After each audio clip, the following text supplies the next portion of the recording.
Duguan at patay na nang matagpuan ng mga pulis ang katawan ng isang 44 anyos na lalaki sa bahagi ng bypass road sa barangay Kaingal sa San Carlos City, Pangasinan. Ang biktima nagtamo ng malalang sugat sa ulo at batok. At sa tabi nito, natagpuan ang isang duguang baseball bat na ginamit sa pagpaslang sa biktima. Nangyari ang insidente bandang 11:30 ng gabi noong Biyernes, May 15. Yung baseball bat po na ginamit sa pamamaslang sa ating biktima ay itinapon po niya dito po sa may malapit po sa Purok 7. Ang sospek, kinilala na isang 23 anyos na lalaki. Sa investigasyon ng San Carlos City PNP, selos ang nakikitang motibo sa pagpatay sa biktima. Ito'y dahil ang sospek at ang biktima ay mayroong iisang nobya. Ay meron po silang girlfriend. Isa lang po ang girlfriend po nila.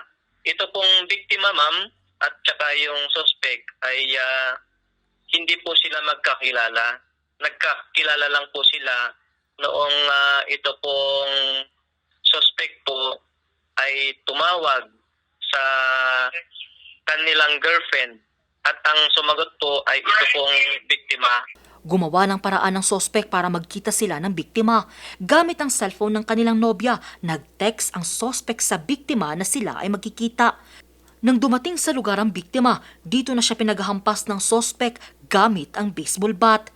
Nakatakbo pa ang biktima pero nawalan ito ng malay dahil sa labis na pagdudugo mula sa kanyang ulo. Sinubukan pa siyang itakbo sa pagamutan pero naideklarang dead on arrival.